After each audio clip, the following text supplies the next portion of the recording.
Hey, it's Governor Matt Meyer. Welcome to this week's Meyer Minute, a particularly busy week across the state. On Monday, I was at Delaware State University along with our federal delegation to celebrate the opening of the new Early Childhood Innovation Center. I was also excited to see the opening of the new Duck Creek Regional Library in Smyrna and an incredible new facility, West End Neighborhood Houses Lifeline South location in Greenwood, Sussex County. I congratulated graduates of the Pathways to Apprenticeship program in Georgetown and stopped in Seaford to thank the Sportsman Channel, Comcast, and the Boys and Girls Clubs of Delaware for addressing food insecurity with a great locally sourced meal. Tuesday, we raised the pride flag at Legislative Hall for the first time in state history and signed a proclamation declaring this month Pride Month in Delaware. We also recognized Home Ownership Month and how we're supporting Delawareans, especially first-time homebuyers, in big ways like expanding down payment assistance. Wednesday, I visited the Port of Wilmington for a tour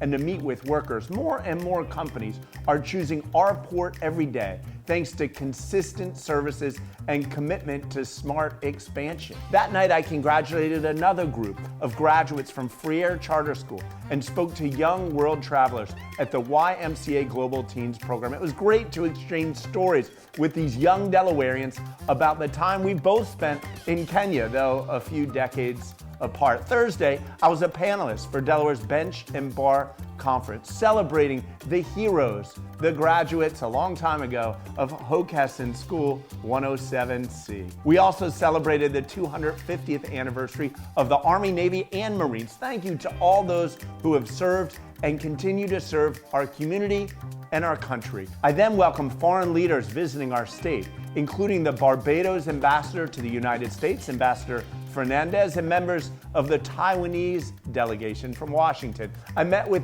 University of Delaware's legislative fellows, an incredibly bright group of students who will no doubt continue to shape Delaware's future for generations. At the annual Delaware Center for Justice celebration, I was honored to accept the Vrooman Award, and I am more committed today than ever before to a more just Delaware. We also hosted a meeting with state leaders, experts, and community organizations about how we can show leadership to eliminate medical debt and relieve the financial burden of caring for loved ones that too many Delawareans have. This weekend, we'll be watching the Delaware Derby at Delaware Park. See you next week.